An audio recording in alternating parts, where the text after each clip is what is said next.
First and 10 at the 26-yard line.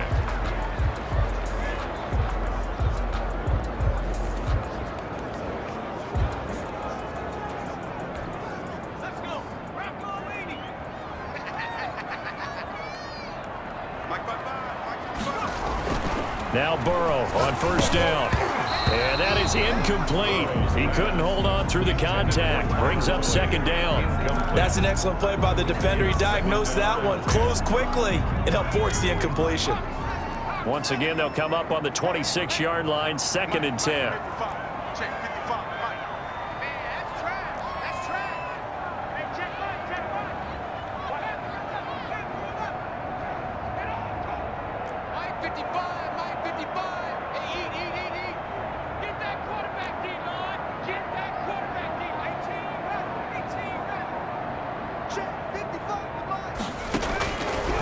From the shotgun, Joe Burrow. And on the left sideline, he caught it, but out of bounds, according to the head linesman. Incomplete. So back-to-back incompletions. Third down here in 10, but you're still in field goal range. And that's the thing to keep in mind. They're in field goal range. So now you don't take any unnecessary risks, but you try and find a way to get back to what you were doing earlier in the drive in order to finish this one off. On third down, Burrow steps away to his left. And that will be incomplete. So 2 third down conversions on this drive, but not able to get a third, and now they deal with fourth down. They certainly did a nice job improvising there, extending the play, hoping someone would come open downfield, but they never did. Is good. Makes the score Bengals 24, Browns 7. Still a little bit of time left here in the second quarter, but they do get 3 before the half and expand that lead. And they have to be happy about that, and we haven't met a team yet that doesn't put an emphasis on trying to get points on the board in the last 2 minutes of a half. They'll be real excited to have those up on the board. Now a hit and a loose football, and the Bengals grab it. Fumble on the play. Recovered by the Bengals.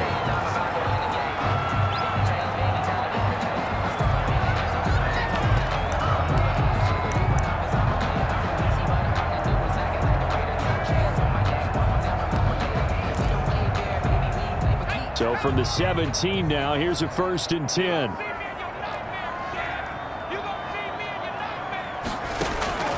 Burrow looking to pass. Flushed out right. He'll run it. And that's a touchdown, but hold on. There is a flag down on the field. We'll have to see what this is about.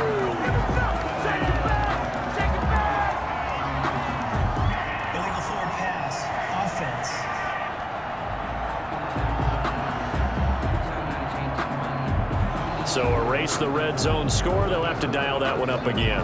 And you know how difficult it is to strike in the red zone because things are a little bit more condensed. You got to go back to their play chart and see if they can dial up another one. A 38-yard attempt.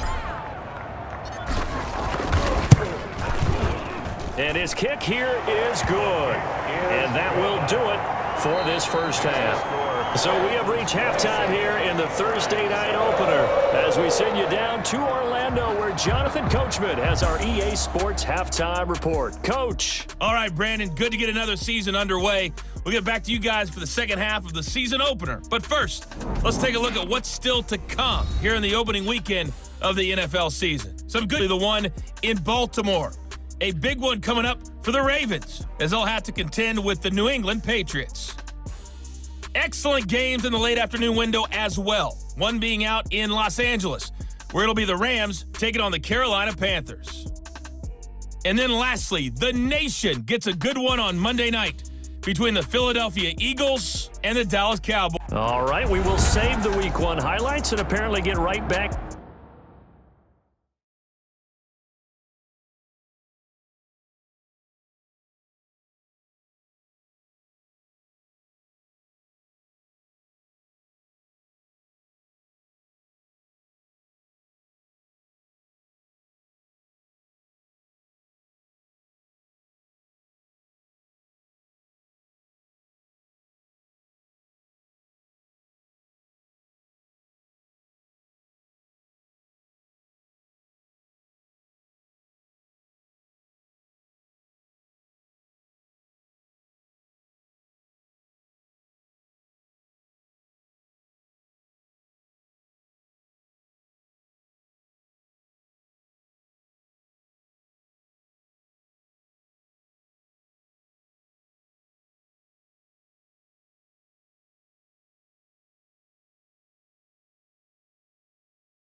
to the action here in the third.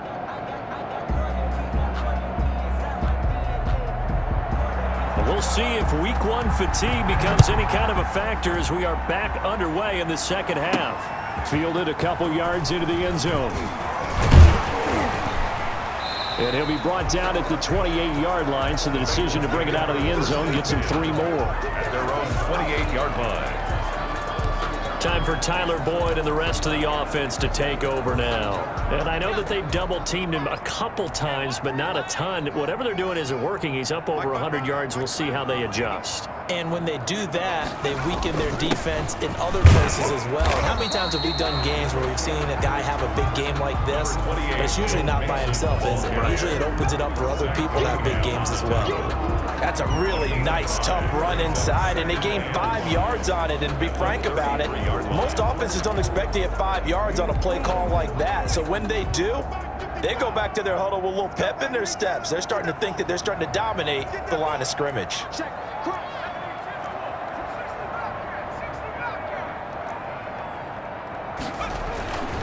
Now Burrow to throw. He's got a man. It's Boyd. And he'll be taken down, but not before they work it across midfield. His first catch of this third quarter, he had 7 in the first half. It's also a first down.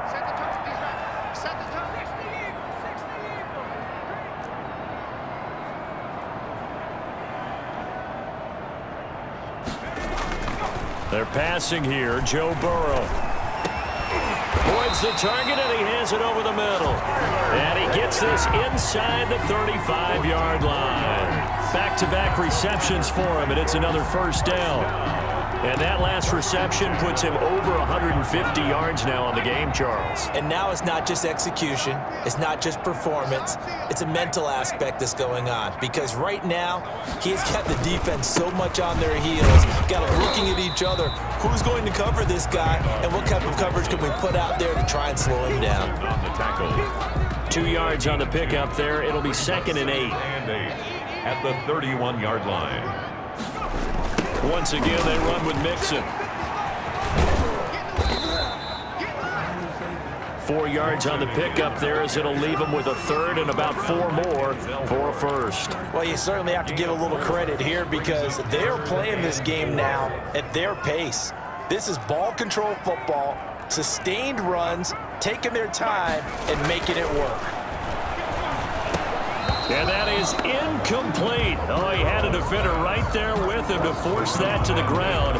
And 4th down now coming up. Normally being a big-bodied receiver plays to their advantage downfield. Go up and make the catch, take the hit, and pick up yardage. But in this case, the hit was timed really well and popped it free from his grasp. Makes the score, Bengals 30, Browns 7. So 3 field goals that he's hit now this last.